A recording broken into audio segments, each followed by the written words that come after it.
Adrien Chou appelle la Terre. Je répète, Adrien Chou appelle la Terre.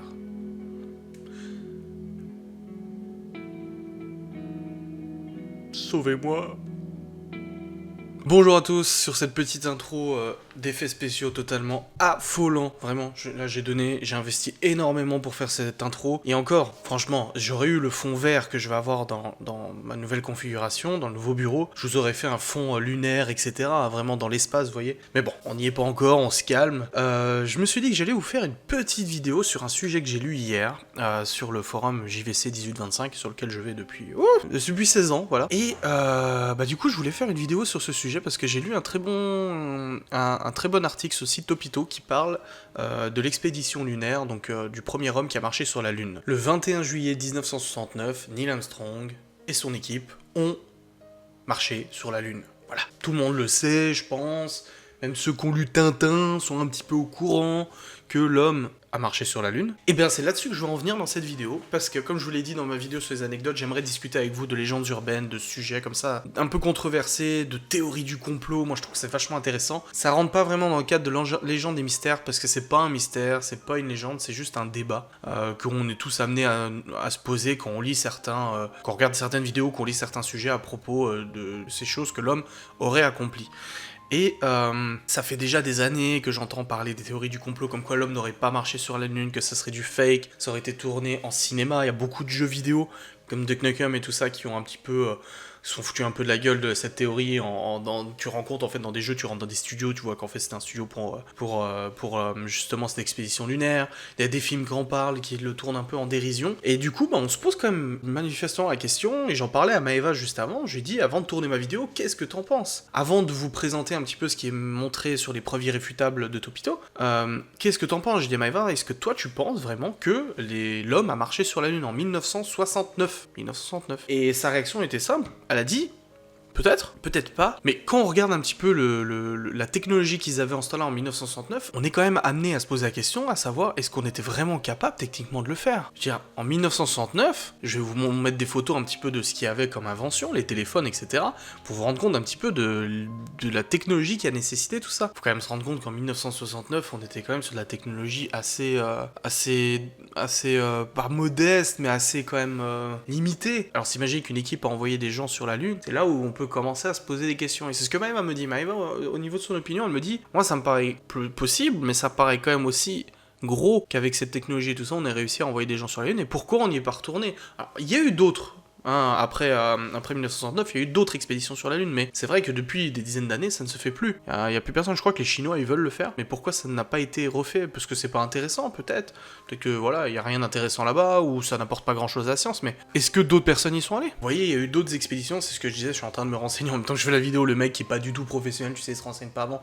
Non, mais c'est que j'oublie. Mais il y a eu Apollo 11, il y a eu Apollo 12, 14, 15, 16, 17, et la dernière personne qui a marché sur la Lune, c'était entre le 11 et le 14 décembre 1972, donc il y a eu d'autres expéditions, mais uniquement américaines pour toutes. Est-ce que vous pensez que toutes ces personnes, ces 12 personnes qui ont marché sur la Lune, auraient menti, auraient fait partie d'un complot? Enfin, c'est quand même un peu difficile à s'imaginer ça. Moi, c'est là-dessus où j'ai du mal, en fait. J'ai du mal à imaginer qu'on se serait amusé à faire croire aux gens tout ça. Enfin, c'est un peu ça qui me dérange. Après, passons aux faits. Passons un petit peu à ce qui se raconte. Ce site Topito, je vous mettrai probablement les images. Beaucoup de gens disent que sur certaines photos de la Lune, on voit en fait une croix, la croix de l'objectif. En fait, c'est une croix qui est dessinée en fait sur l'objectif. Sur certaines photos, on voit que les objets en fait sont devant la croix. Donc on se dit, waouh, la croix a été rajoutée en fait au montage et tout, c'est un truc de fou. Alors, ouais, c'est louche parce que les croix qu'on aperçoit sur ces photos, c'est un système qui est intégré aux appareils du coup des astronautes. Et sur certaines photos, elles n'apparaissent pas, ou elles apparaissent en partie. Et il est expliqué, et là on part sur le côté rationnel, il est expliqué qu'en fait,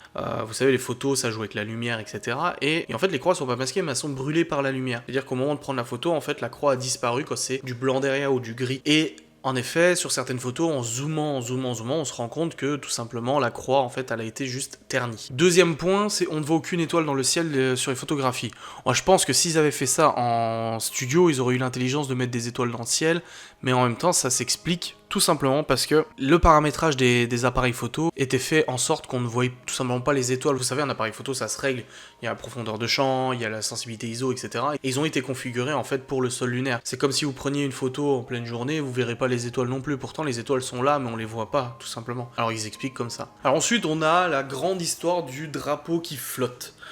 Ils disent voilà, on voit le drapeau qui gondole et qui flotte, etc. C'est super fou. En plus, il n'y a pas de vent sur la Lune, il n'y a pas d'air, enfin, il n'y a rien quoi qui pourrait faire flotter le drapeau. Alors, oui, c'est vraiment un point qui est quand même assez particulier. On se dit comment ça se fait qu'il flotte. Et encore une fois, je pense que si ça a été fait en studio, ils se seraient pas amusés à faire une erreur aussi grossière. Et ils expliquent que tout simplement, en fait, le drapeau a été soumis à des conditions de stockage un peu difficiles, plié dans tous les sens. Et c'est ça qui justifie le fait que le drapeau semble flotter. Pourtant, sur 2 clichés différents, à quelques minutes d'intervalle, on se rend compte que le drapeau est exactement dans la même position.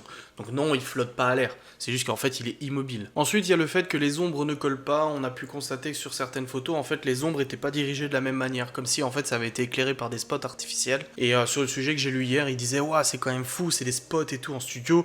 Encore une fois, et je le dis, moi je vous donnerai mon opinion après, mais si vraiment ils avaient voulu faire ça en studio, je pense qu'ils auraient évité de faire ce genre d'erreur à mettre des éclairages différents. Certains me diront, et le disent sur les sujets, ouais, mais en ce temps-là, en 1969, ils s'attendaient pas à ce que peut-être ça soit décortiqué plus tard, ou qu'on ait la technologie pour le décortiquer, je sais pas. Quoi qu'il en soit, ils expliquent que sur Terre, le rayonnement il est envoyé par le soleil, voilà, un soleil qui nous rayonne. Mais vous savez, il y a aussi le fait que des fois, en pleine journée, on peut voir la Lune. Et ben là, c'est pareil. Il y a le rayonnement du soleil qui est appliqué sur la Lune, mais il y a aussi le reflet du soleil qui est appliqué par la Terre. Donc du coup, il y a plusieurs sources de rayonnement possibles, qui fait qu'on a plusieurs directions des ombres possibles. Ensuite, on a un rocher sur lequel il semblerait qu'il y ait la lettre C inscrite.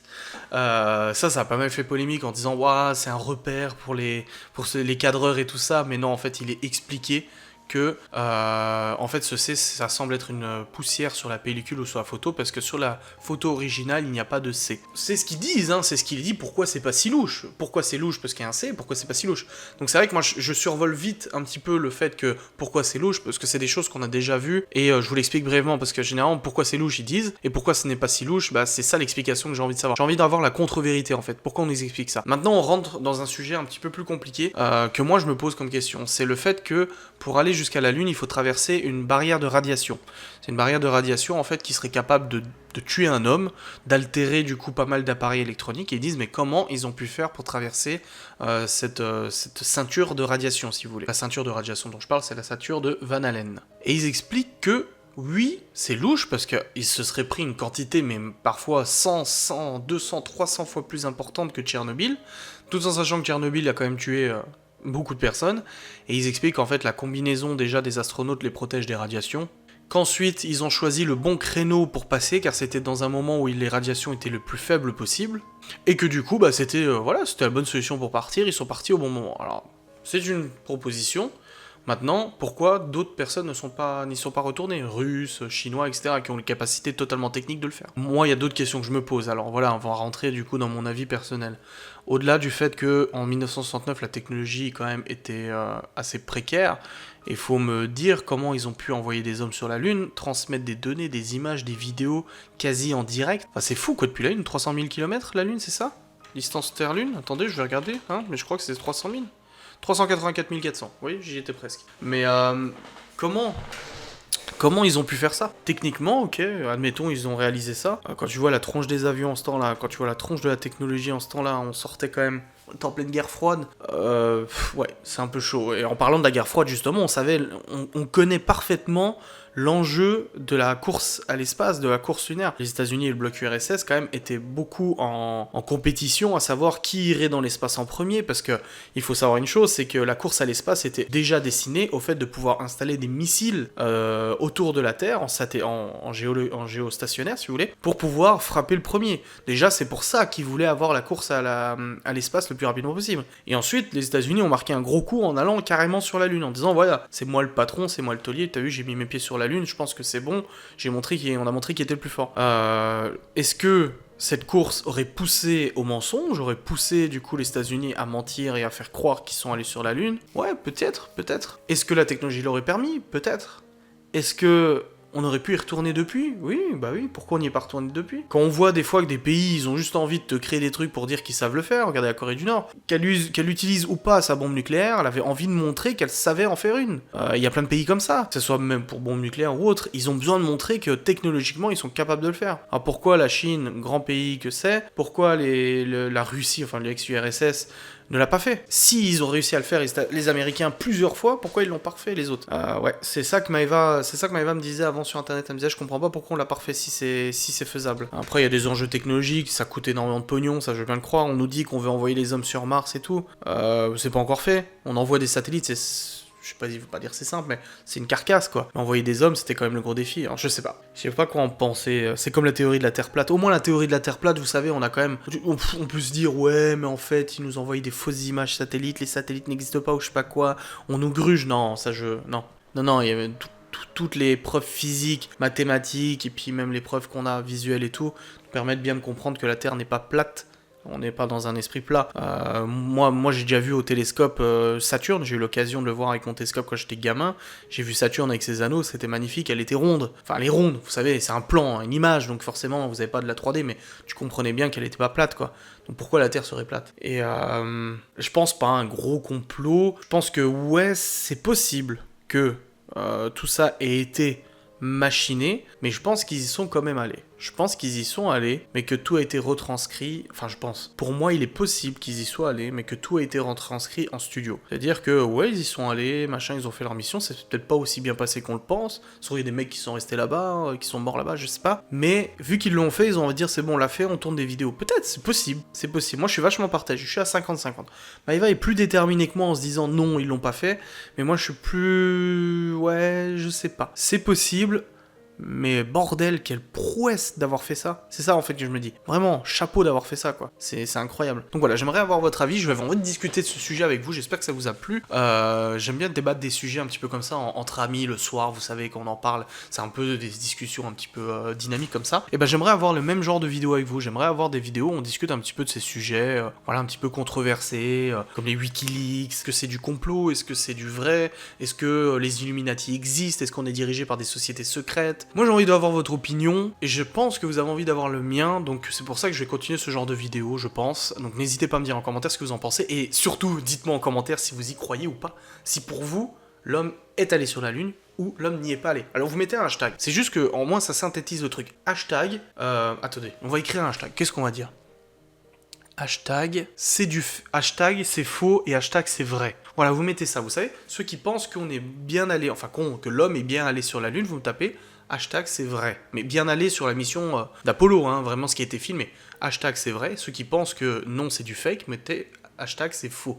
Comme ça je vais faire une recherche, je vais sortir tous les commentaires et je vais faire une recherche pour voir combien de personnes, combien d'occurrences il y a pour tant et tant, et je vous donnerai le résultat sur les réseaux sociaux. Je trouve que c'est vachement intéressant, j'ai Maëva qui est en train de m'écrire en même temps, mon téléphone n'arrête pas de faire bip bip bip bip bip. Elle est en train de me dire, alors il faut faire ça comme travail.